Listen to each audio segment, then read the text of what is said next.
Glock 17, which could have been used in the shootings. The second suspect was Evan Carr. His sister, Naomi, who had recently married one of the K-9 team members, had been the butt of a cruel joke 10 years ago. When one of the members of the YRC, Trevor Gage, had asked her to a formal dance the club sponsored, Trevor's friends had ridiculed her, saying she'd been invited as a prank. In interviews, Trevor had sworn that he actually had liked Naomi and hadn't intended it as a joke.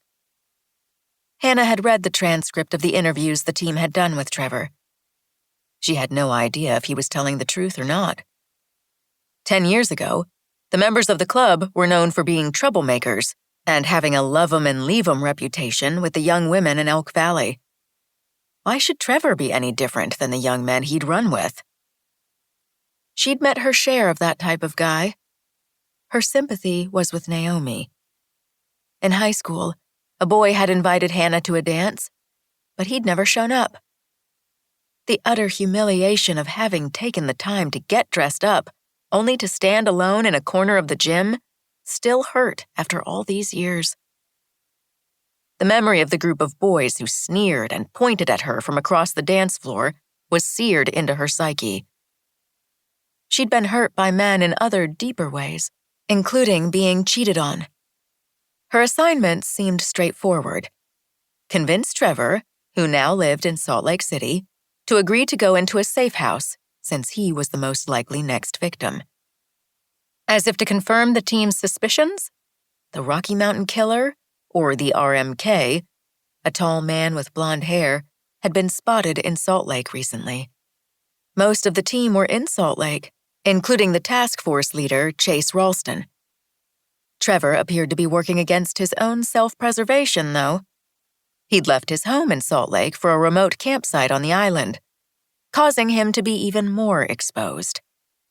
Members of the team had tried via phone to talk him into going into a safe house until he stopped answering their calls. Now it was up to her to try some face-to-face persuasion. She clenched her teeth. Men could be so obstinate about accepting help sometimes.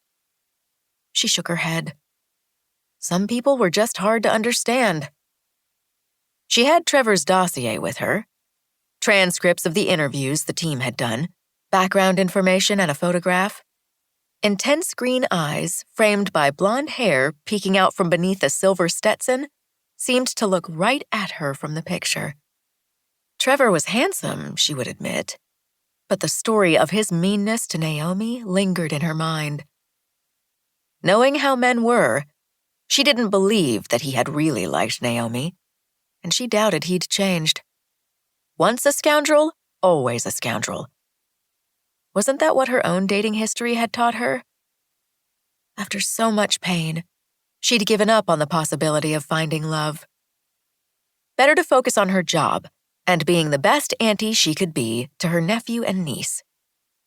As the miles clipped by, a new feeling invaded her awareness. The fluttering heart and shallow breathing indicated fear. Glancing off to the side where the Great Salt Lake was, she found herself struggling to take a deep breath. There was a reason she'd not come back to the island for 18 years, though she lived less than an hour away. Only work and wanting to prove herself to the rest of the team had compelled her to overcome the mental barriers that had kept her away. The island was where her best friend, Jody, had been murdered, drowned in the lake, when Hannah was 10 years old. Her mind fogged, and her heartbeat thrummed in her ears. As if she was wearing headphones, all outside sound was muffled. She felt lightheaded as the sensation of floating overtook her. She passed through the park entrance, showing her badge to the woman in the kiosk. Almost involuntarily, she found herself taking the turnoff that led to the remote stretch of beach where the murder had occurred.